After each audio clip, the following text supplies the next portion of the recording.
Hello everyone.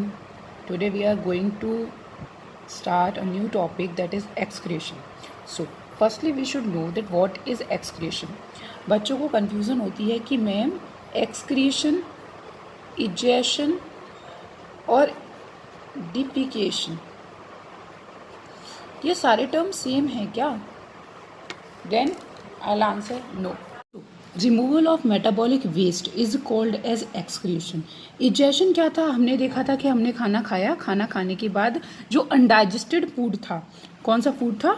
Undigested food था. वो undigested food जो था वो हमारी बॉडी के बाहर क्या हो गया? सॉलिड फॉर्म में क्या हो जाता है? बॉडी के बाहर रिमूव हो जाता है. पर वो जो है वो हमारा एक्सक्रीशन नहीं है. एक्सक्रीशन का मतलब होता है रिमूवल ऑफ मेटाबॉलिक वेस्ट. इसे एक एग्जाम्पल के थ्रू समझने की कोशिश करते हैं. लिसन, मेटाबॉलिक रिएक्शंस, मैंने बताया था जो भी लिविंग ऑर्गेनिज्म है उनके अंदर एक करेक्टरिस्टिक है जो कैसी वाइटल करेक्टरिस्टिक है, that is metabolic reactions. Metabolic reactions दो तरीके की थी, anabolic reactions and catabolic reactions. कुछ में एनर्जी कंज्यूम हो रही थी, कुछ में एनर्जी रिलीज हो रही थी. एक बेसिक एग्जांपल लेते हैं, that is a respiration. This respiration is also a metabolic reaction. Okay, अब रेस्पिरेशन में क्या होता है कि जो अपना ग्लूकोज है वो ग्लूकोज ऑक्सीजन के साथ रिएक्ट होता है और क्या रिलीज करता है? Carbon dioxide, water, energy release करता है. सो मेटाबॉलिक रिएक्शंस के होने पर जो प्रोडक्ट मिलते हैं दैट आर मेटाबॉलिक वेस्ट, उन्हें मेटाबॉलिक वेस्ट कहते हैं. अब हमारी बॉडी में इस कार्बन डाइऑक्साइड, इस वाटर का यूटिलाइजेशन नहीं है, तो इस कार्बन डाइऑक्साइड और वाटर को क्या किया जाएगा? बॉडी के बाहर निकालना जरूरी हो जाता है. Okay, one more term is there, that is osmoregulation. इसको अभी डिस्कस करते हैं, पहले इसको क्लियर करते हैं. तो मेटाबॉलिक रिएक्शंस क्या है? मेटाबॉलिक रिएक्शंस हमारी बॉडी के अंदर होने वाली रिएक्शंस हैं. ये हो सकता है बिल्डिंग अप रिएक्शंस हो सकता है डिस्ट्रक्टिव रिएक्शंस हो. बिल्डिंग अप रिएक्शंस का मतलब जब कोई नई चीज बन रही है, और डिस्ट्रक्टिव रिएक्शंस का मतलब है जब कोई चीज टूट रही है. तो ये तो रेस्पिरेशन का एग्जाम्पल लिया, ठीक है. अब एक और एग्जाम्पल लेते हैं, जैसे हमने डाइजेशन का एग्जाम्पल लिया. अब डाइजेशन हुआ, किस चीज़ का डाइजेशन हुआ? आपको पता है कि जो फूड है उसका डाइजेशन हो जाता है. डाइजेशन होने के बाद वो कहाँ चला जाता है? स्मॉल इंटेस्टाइन क्या कर लेती है? उसको एब्जॉर्ब कर लेती है. स्मॉल इंटेस्टाइन में एब्जॉर्ब होने के बाद जो फैट है वो कहाँ जाता है? वो लिम्फ लेता है. पहले मैंने बताया था कवरिंग बनाता है, लिम्फेटिक टिश्यू के थ्रू जाता है ब्लड में. और ये डायरेक्टली कहाँ होते हैं? जो अपने प्रोटीन्स हैं और कहना चाहिए कार्बोहाइड्रेट है वो कहाँ चले जाते हैं? वो डायरेक्टली ब्लड में चले जाते हैं. अब ब्लड में जितना यूज होना है उतना यूज हो जाएगा. अब रिमेनिंग का क्या होगा? तो रिमेनिंग जो कार्बोहाइड्रेट है ना, जो रिमेनिंग कार्बोहाइड्रेट है वो किस में कन्वर्ट हो जाते हैं? Carbon dioxide plus water, as you can see in the case of respiration.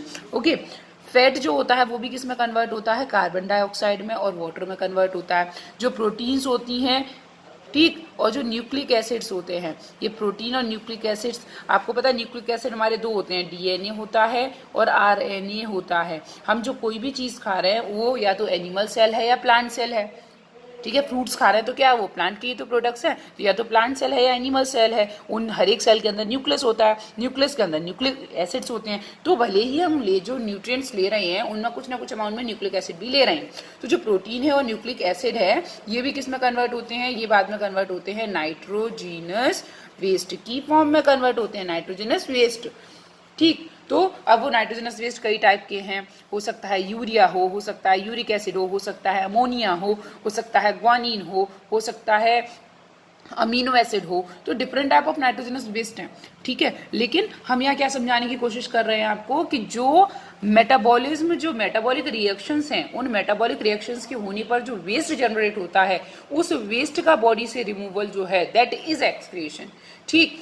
अब जैसे हम प्लांट्स में पढ़ते हैं एक्सक्रीशन इन प्लांट्स पढ़ते हैं, तो हम उनमें पढ़ते हैं उनमें स्टोमेटा के थ्रू होता है. बिकॉज स्टोमेटा जो है that are responsible for exchange of gases. उनकी बॉडी में जो CO2 है या जो CO2 है वो क्या है? एक्सक्रीटरी प्रोडक्ट, वो क्या है? मेटाबॉलिक वेस्ट है. या जो ऑक्सीजन है वो क्या है? मेटाबॉलिक वेस्ट है जो फोटोसिंथेसिस के बाद निकला है. तो वो क्या होगा? बॉडी के बाहर जाएगा. तो the removal of the metabolic waste is called as excretion. Okay, अब एक्सक्रीशन के बाद जो हमारी बॉडी में मेन जो कॉम्पोनेंट्स हैं जिन्हें हमें एक्सक्रीट आउट करना है that is carbon dioxide, water and nitrogenous waste. जो मैं अभी बता चुकी हूँ आपको। ओके, सो जो अपना क्या है, वाटर जो है वो carbon dioxide, water and nitrogenous waste of metabolic waste from the body is called as excretion. Metabolic waste कौन से थे? 3 थे, CO2, H2O और nitrogenous compounds. Okay, so firstly we will talk about the CO2, then H2O, then nitrogenous compound. ये जो अपना CO2 है ये कैसे निकलता है आपको पता है? कौन सी प्रोसेस हो रही है? ब्रीदिंग हो रही है। और ब्रीदिंग में कौन सी प्रोसेस होती है? ब्रीदिंग में होती है एक्सपायरेशन। उस एक्सपायरेशन की ड्यूरेशन में क्या होता है, ये कार्बन डाइऑक्साइड बॉडी के बाहर रिमूव आउट हो जाता है, और जो रिमेनिंग रहता है, जैसे फिर भी अगर सेल्स के अंदर कार्बन डाइऑक्साइड बच जाता है तो वो किस में कन्वर्ट हो जाता है? यूरिया में कन्वर्ट हो जाता है। Urea and hydrogen carbonate ions also, so urea और उसमें कन्वर्ट हो जाता है। ठीक है, मेन मेजर हम क्या बात करेंगे? यूरिया में कन्वर्ट हो जाता है। वाटर जो है आपको पता है स्वेट की फॉर्म में जा रहा है, उसके साथ साथ किस फॉर्म में जा रहा है? अपने यूरिन में जा रहा है। उसके साथ साथ कहाँ पर जा रहा है?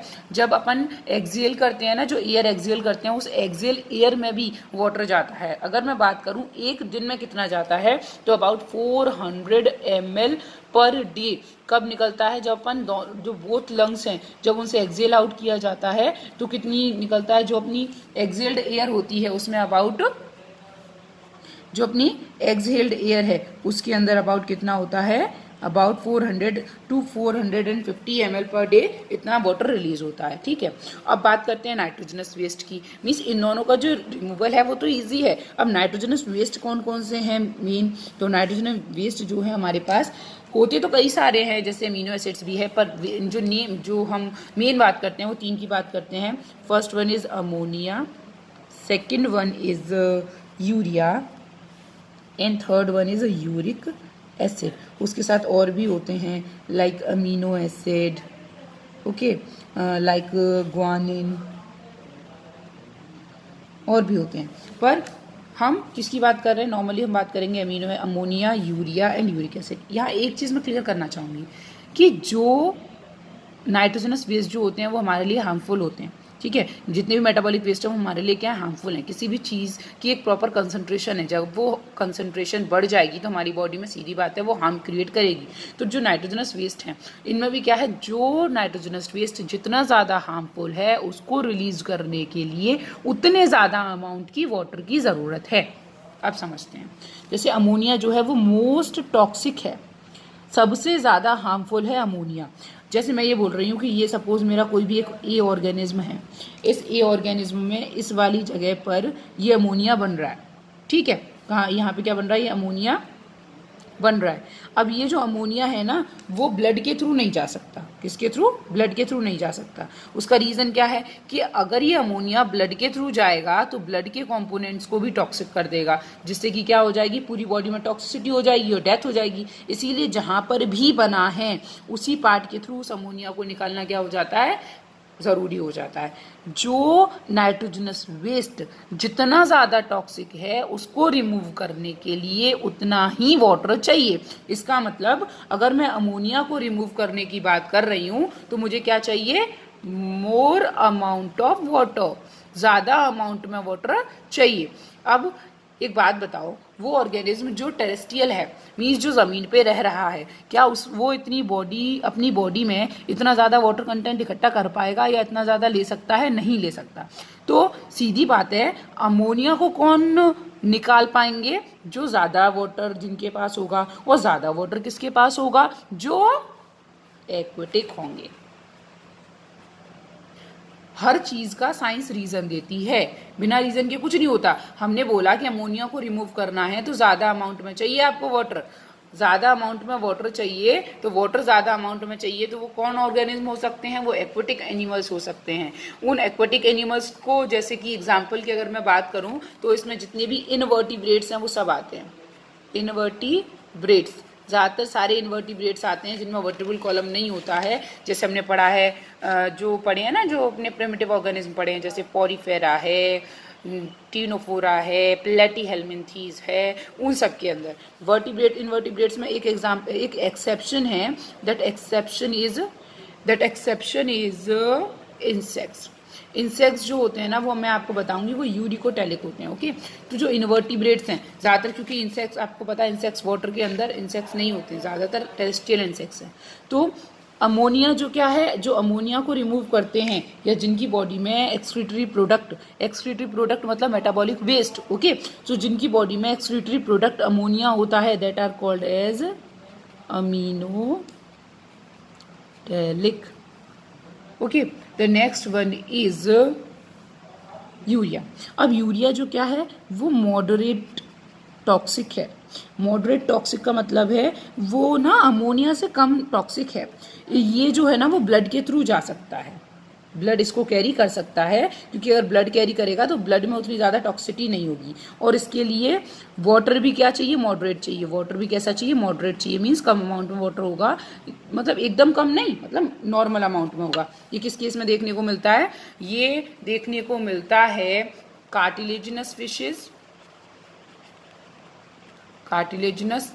Fishes, amphibians and mammals. Mammals में हम लोग आ जाते हैं और आपको पता है कि हम क्या हैं, हमारा जो एक्सक्रीटरी प्रोडक्ट है दैट इज यूरियोटेलिक। लिसन, कुछ ऐसे ऑर्गेनिज्म भी हैं जो वाटर कंटेंट की, जितनी उनके पास वाटर कंटेंट अवेलेबल है उसके बेस पर अपना जो मेटाबॉलिक वेस्ट है उसको चेंज करते रहते हैं। जैसे कि अर्थवॉर्म है, अर्थवॉर्म के पास जब वाटर का अमाउंट प्रॉपर है, ज़्यादा अमाउंट में है तो वो अमोनिया भी रिलीज करता है, और जब कम अमाउंट में हो जाता है तो वो यूरिया भी रिलीज करता है। लिसन, एक बात और, मैं बोल रही हूँ कि ऑर्गेनिज्म जो है वो यूरिकोटेलिक है, इसका मतलब ये बिल्कुल नहीं है कि उसकी बॉडी में केवल यूरिया बनेगा। उसकी बॉडी में जो बनेंगे ना नाइट्रोजनस वेस्ट, वो सारे नाइट्रोजनस वेस्ट बन सकते हैं। उसमें यूरिक एसिड भी बन सकता है, यूरिया भी बन सकता है, अमोनिया भी बन सकता है, लेकिन मैं बात कर रही हूं मैक्सिमम अमाउंट में कौन सा बनेगा, तो मैक्सिमम अमाउंट में जो बनेगा वो क्या बनेगा, यूरिया बनेगा। आपने एक बीमारी सुनी होगी दैट इज गाउट। गाउट जो बीमारी होती है, हिंदी में इसको बोला जाता है गठिया। गठिया बीमारी में क्या होता है कि जो जॉइंट्स होते हैं ना, उन जॉइंट्स में जो अपने जॉइंट्स हैं या उन जॉइंट्स में क्या हो जाता है, यूरिक एसिड के क्रिस्टल्स जो है वो जमा हो जाते हैं, यूरिक एसिड क्रिस्टल्स जमा हो जाते हैं, जिसकी वजह से क्या काम होता है कि जो जॉइंट्स जो है उनमें पेन होता है, क्योंकि एसिड पेन क्रिएट करेगा। तो अब इसका मतलब क्या है कि ह्यूमन की बॉडी में क्या बन रहा है, यूरिक एसिड बन रहा है, ठीक, तभी तो उसके क्रिस्टल्स बने होंगे। लेकिन बात क्या है कि मेन जो प्रोडक्ट रहता है दैट इज यूरिया। अच्छा, लास्ट की बात करते हैं, that one is uric acid. अब यूरिक एसिड क्या है, यूरिक एसिड के लिए लीस्ट टॉक्सिक है। लीस्ट टॉक्सिक है मतलब बहुत कम अमाउंट में टॉक्सिक है। इसको बॉडी के रिमूव करने के लिए लीस्ट वाटर चाहिए, बहुत कम वाटर चाहिए।